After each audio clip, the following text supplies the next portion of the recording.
Assalamualaikum, sahabat info dan tutorial. Kali ini kami akan kasih info 13 media alat santet dukun.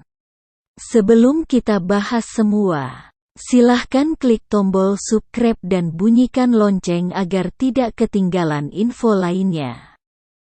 Pertama yaitu jarum. Jarum ini adalah salah satu alat untuk menyakiti yang paling umum. Pengirim santet memasukkan jarum-jarum ke bagian tubuh korbannya agar menderita. Lokasi-lokasinya pun aneh, seperti perut, kaki, sampai organ dalam tubuh. Kedua yaitu besi. Besi ini bisa lempengan yang sudah berkarat. Tiba-tiba akan ada dalam tubuh korbannya. Sang pengirim ingin penerima menderita akibat karatan dan kesakitan tertusuk ujuk besi yang tajam dan kasar. Ketiga yaitu kawat. Kawat ini biasanya sama dengan jarum, dikirim dengan jumlah banyak.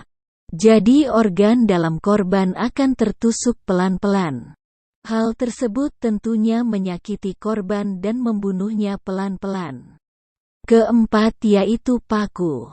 Paku adalah alat santet lainnya yang nggak kalah pamor. Orang yang menjadi korban akan seperti menelan paku. Paku-pakunya pun tidak dalam ukuran kecil, tapi besar dan biasanya sudah berkarat.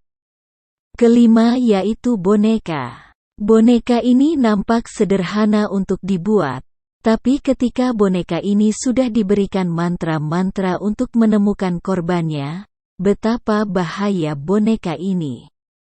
Korban akan disiksa oleh dukun atau orang yang dendam padanya.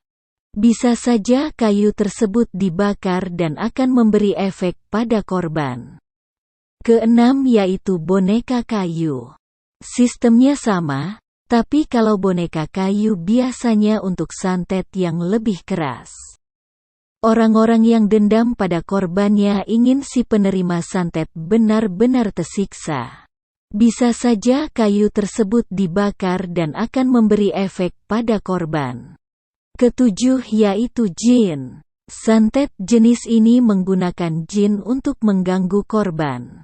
Biasanya jin akan menempel pada korban selama beberapa lama sampai korban jatuh sakit atau bahkan meninggal.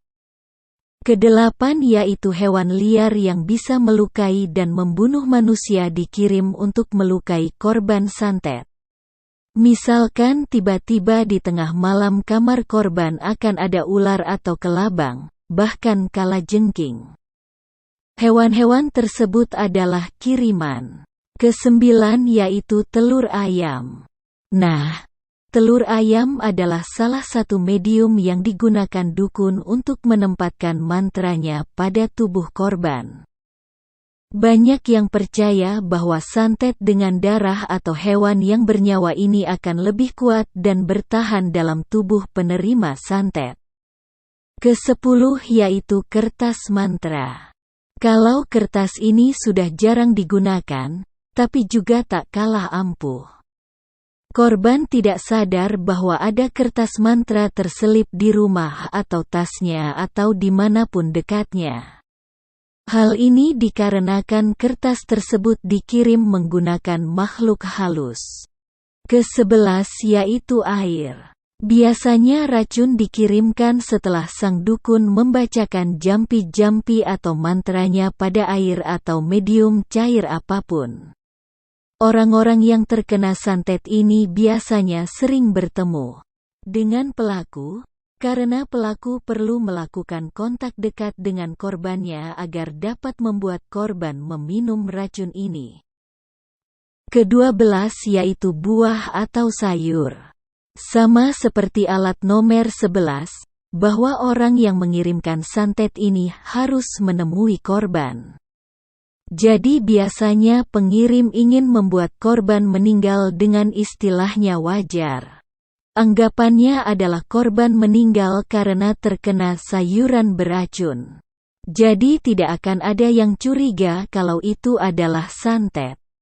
Ke-13 yaitu benda atau bagian tubuh kita. Apa maksudnya? Santet ini menggunakan foto, rambut, sapu tangan, hingga tanah di sekitar rumah korban. Mengerikan bukan? Bahkan bahan-bahan yang menjadi hal utama bagi kita bisa menjadi alat untuk mengirimkan santet ke kita. Itulah 13 alat yang tak bisa dilewatkan dari santet. Semoga infonya bermanfaat.